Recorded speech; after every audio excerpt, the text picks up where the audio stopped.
사도행전 14장 8절에서 18절의 말씀을 같이 나누도록 하시겠습니다. 루스드라에 발을 쓰지 못하는 한 사람이 있어 앉았는데 나면서 앉은뱅이 되어 걸어본 적이 없는 자라. 바울의 말하는 것을 듣고는 바울이 주심하여 구원받을 만한 믿음이 그에게 있는 것을 보고 큰 소리로 가로되 네 발로 바로 일어서라 하니 그 사람이 뛰어 걷는지라. 우리가 바울의 하나님을 보고 루가오니아 방언으로 소리질러 가로되 신들이 사람의 형상으로 우리 가운데 내려오셨다 하여 바나바는 스스라 하고 바울은 그 중에 말하는 자이므로 험해라 하더라. 성과 숲수 하나님의 제사장이 소와 화관들을 가지고 대문 앞에 와서 우리와 함께 제사상하자니 두 사도 바나바와 바울이 듣고 옷을 찢고 무리 가운데 뛰어들어 소리질러 가로되 여러분이 어찌하여 이러한 일을 하느냐 우리도 너희와 같은 성정을 가진 사람이라 너희에게 복음을 전하는 것은 이 헛된 일을 버리고 천지와 바다와 그 가운데 만유를 지으시고 살아계신 하나님께로 돌아오라 하시나니 하나님이 지나간 세대에는 모든 족속으로 자기의 길들을 다니게 묵인하셨으나 그러나 자기를 증거하지 않으신 것이 아니니 곧 너희에게 하나님으로서 길을 내시며 결실기를 주시는 선한 일을 하사 음식과 기쁨으로 너희 마음에 만족케 하시느냐 하고 다 함께 이렇게 말하여 겨우 무리를 말려 자기들에게 제사를 못하게 하니라. 아멘. 귀에 익숙한 찬양이고 많이 부리는 찬양인데 이 찬양은 참 오랜만에 우리한테 또 하나님께 드렸습니다. 그래서 감사드리고요. 사람이 살면서 이 세상은 두 부류의 사람으로 분명히 나뉘어져 있습니다. 하나님을 아는 사람이 있고 어떤 환경이든 하나님을 아직도 발견하지 못해서 영적인 이방인들이 함께 섞여서 우리는 살고 있습니다. 바울과 바나바는 복음을 들고 1차 전도 여행을 지금 계속 이어지고 있는데 이제 여기에 루스드라라고 하는 그 지역에를 들어갔습니다. 여기는 하나님을 아는 사람들이 없는 곳입니다. 그래서 들어갔는데 그 발을 쓰지 못하는 안진뱅이가 있어서 그 얼굴을 쳐다보니까 주목하여 보니까 그 사람 속에 믿음이 있는 것을 보고 자, 병 낫기를 위한 것도 있지만 자기 영혼이 구원받기를 원하는 그것을 구원받을 만한 믿음이 있는 것을 보고 바울이 주목하여 가로되 일어서서 걸어라 할 때에 하나님의 기적이 그와 함께하여 하나님의 은혜와 하나님의 사랑이 그와 함께하여 평생 걸어보지 못한 그 두 달의 힘을 얻어서 이제 뛰어 걸었다 하는 놀라운 기적 같은 역사가 일어났습니다. 그 지역에 있는 많은 사람들이 이 광경을 보고 놀란 거예요. 왜냐하면은 자기들이 추구하는 그 신들에게는 이런 역사를 보지 못했어요. 그래서 이 기적을 믿기에는 우리 예수 믿는 자들에게 성령이 함께 하시면 하나님 말씀대로 때가 되면 모든 기적을 볼 수 있고 모든 이적을 볼 수가 있어요. 지난번에 오셨던 삼일김 목사님이 인도 캘커타 지방에 갔을 때에 나으면서도 벙어리 된 자, 그 눈먼 자를 고치셨다는 이제 식사를 하면서 간증을 제가 자세히 들어봤습니다. 이 선교사들이 가는 곳에서는요, 거기에 이렇게 순수한 신앙들이 있기 때문에 그런 역사가 많이 있다고 보고를 합니다. 그런데 반드시 그 김 목사님이 그런 얘기를 하셨어요. 반드시 그로 하여금 하나님 앞에서 자기의 죄를 인정하고 회개하는 전체 그 앞선 절차를 받은 다음에 그렇게 회개하여 하나님을 정말 믿음으로 구할 때 그를 위하여 안수에 기도했더니 눈이 떠지고 그다음에 벙어리가 풀리는 놀라운 인도에서의 기적을 체험했다 이 말씀을 합니다. 자기 선교 30년을 지금 하는데 그런 놀라운 일들이 벌어진 거를 아직도 이 지구상에서는 주님 오시기 전에 이 세상은 성령으로 운행하시는 세계이기 때문에 이런 역사들이 있는 걸 우리 자주 보고를 듣습니다. 지금도 병 낫는 일들이 많이 있죠. 우리가 금방 눈에 띄니까. 그 다음에 어떤 기적 같은 위험한 데에서 피하는 그런 놀라운 하나님이 붙으심이 있는 것은 우리 생활 속에 얼마든지 기적으로 체험합니다. 그런데 이 루스드라 지방을 봤더니 안진뱅이가 일어나는 이방인들 사회에서 놀라운 기적이 일어난 거예요. 사람들이 놀랐습니다. 그래가지고 바울이 행한 일을 보고 루가오니아 방언, 루스드라의 본토 방언인데 그 말로 사람의 형상으로 신들이 우리에게 내려오셨다. 이런 표현을 방언으로 소리를 지며 환영하고 그러는 거예요. 여기 두 신이 있는데 스스라고 하는 신하고 허메라는 신이 있는데 여러분 아마 헬라어의 신 중에 그 제우스라는 신을 들으셨을 거예요. 스스라고 하는 신은 거기 말로 헬라 말로 제우스라는 신인데 그의 아들이 이제 헤르메스라고 여기 허메라고 나오는데 이제 메신저에게 말을 전하는 사람이다. 신이다 해가지고 이 신의 이름을 헤르메스라 헬라어는 여기 허메라고 이렇게 얘기를 했는데 두 신이 신이라고 여겼는데 하늘에서부터 우리에게 내려주신 신이다. 사람들이 놀란 거예요. 근데 여기에는 그럴 만한 이유가 있어요.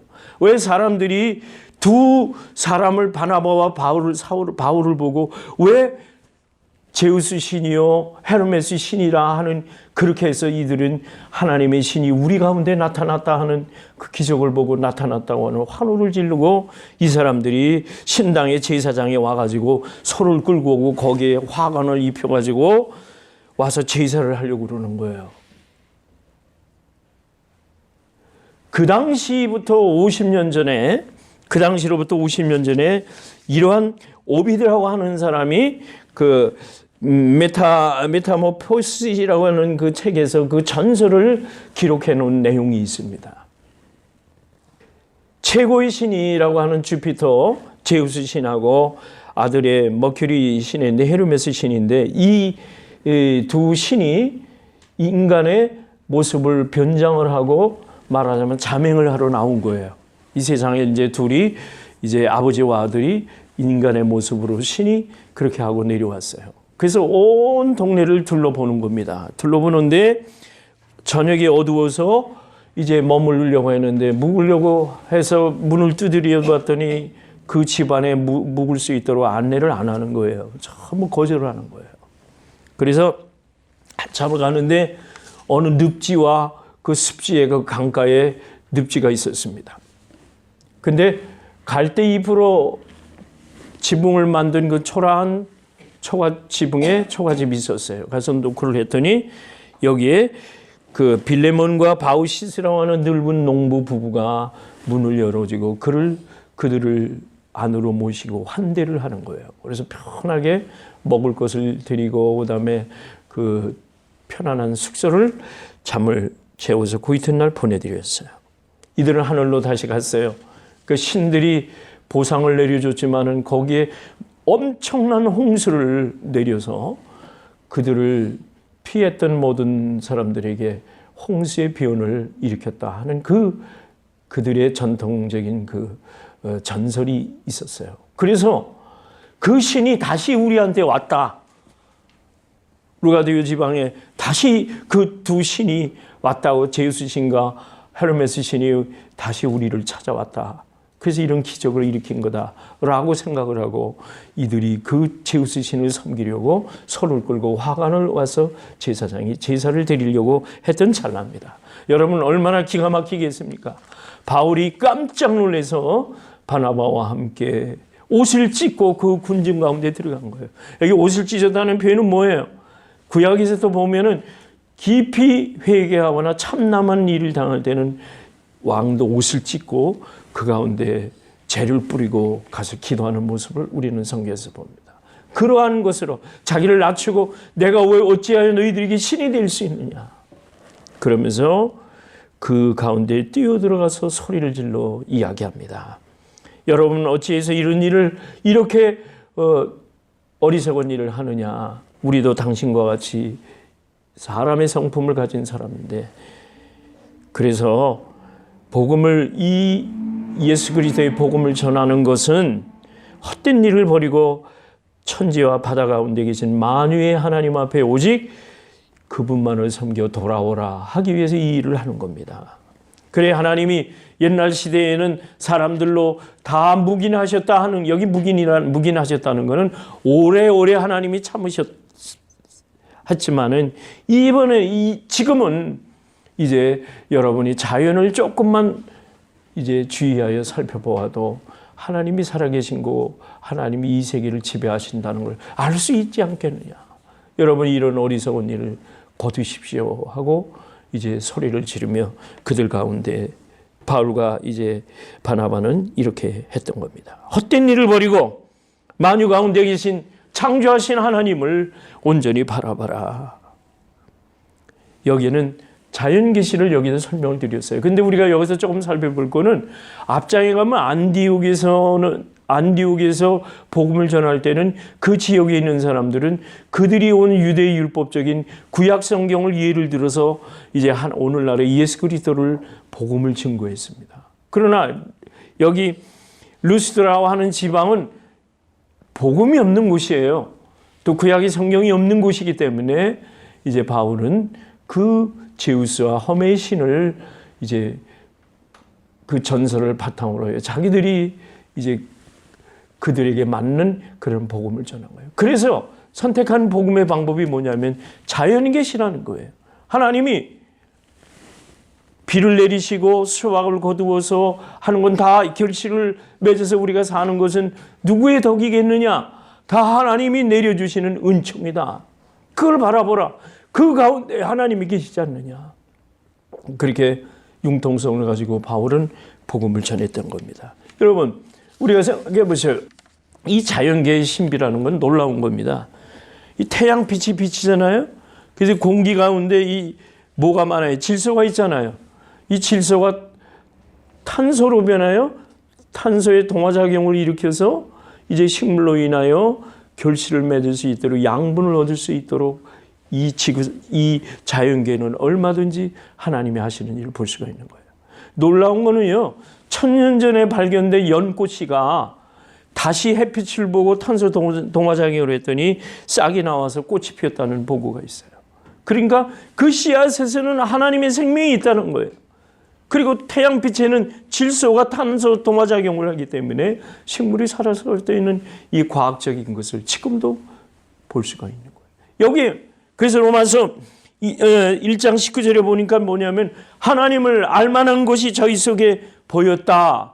그러면서 뭐라고 얘기하냐면 하나님이 그의 영원하신 능력과 하나님의 은총이 만물에게 보였다.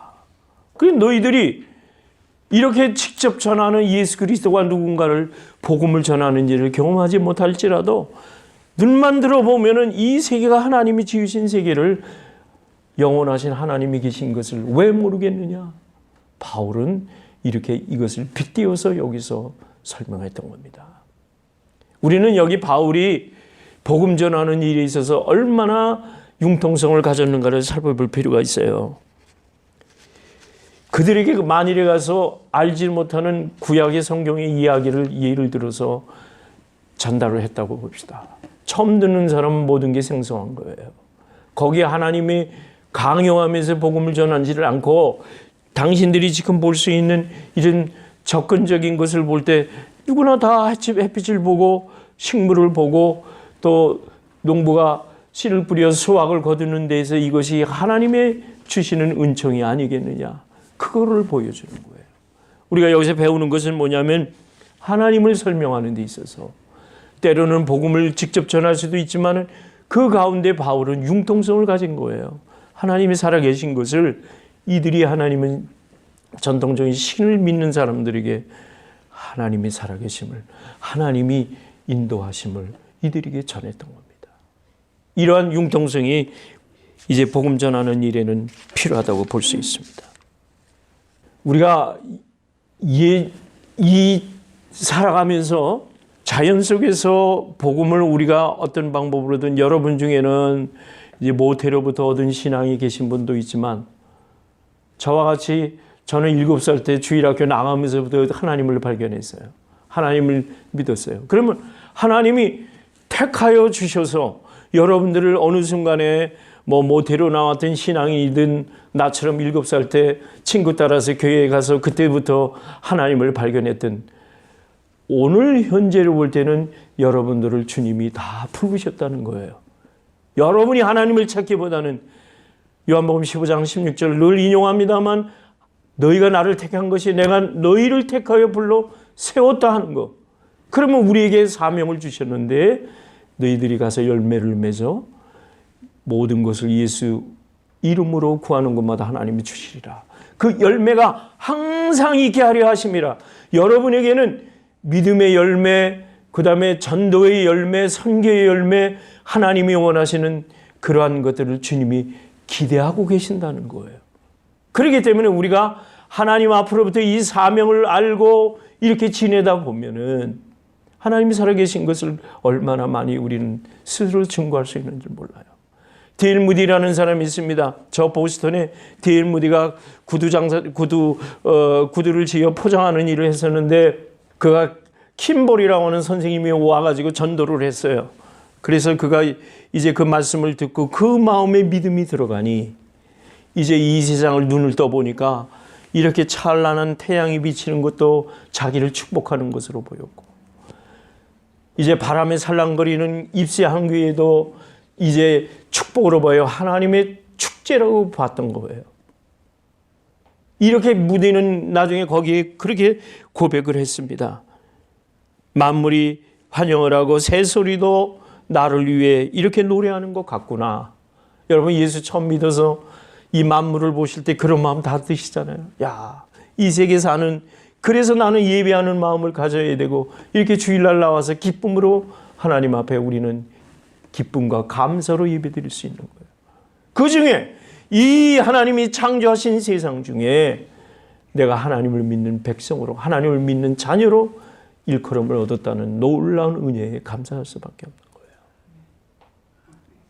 그래서 우리가 지금 이렇게 살아가면서 아직 세상은 끝이 나지 아니하였고, 언젠간 주님은 다시 오셔서 이제 종말론적으로 우리가 믿음을 가지고 살아갈 때 오늘 하루가 소중하고 내일과 또 그 훗날이 소중한 겁니다.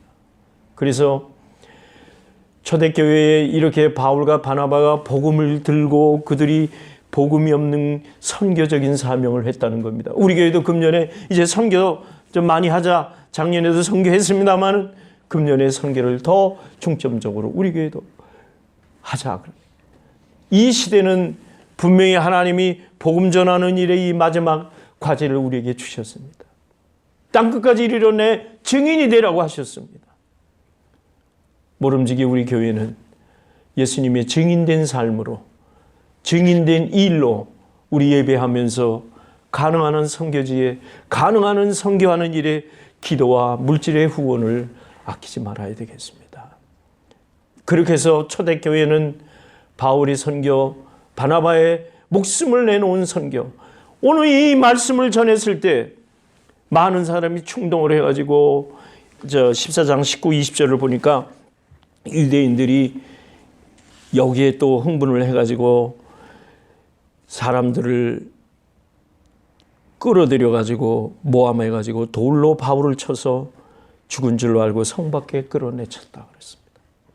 선교한다는 것은 이렇게 목숨을 내놓는 일이에요. 진리를 지킨다고 하는 것은, 그래서 욥기 5장을 보면 우리는 우리 인생은 고난을 위하여 났나니 고난이 불티가 위로 나름 같더라. 예수님도 고난을 받으셔서 40일 동안에 이제 그는 금식하며 하나님의 의를 이루기 위하여 복음을 전한 일에 나셨습니다. 어느 사람이라도 고난을 가까이 하지 않을 사람이 없는 겁니다.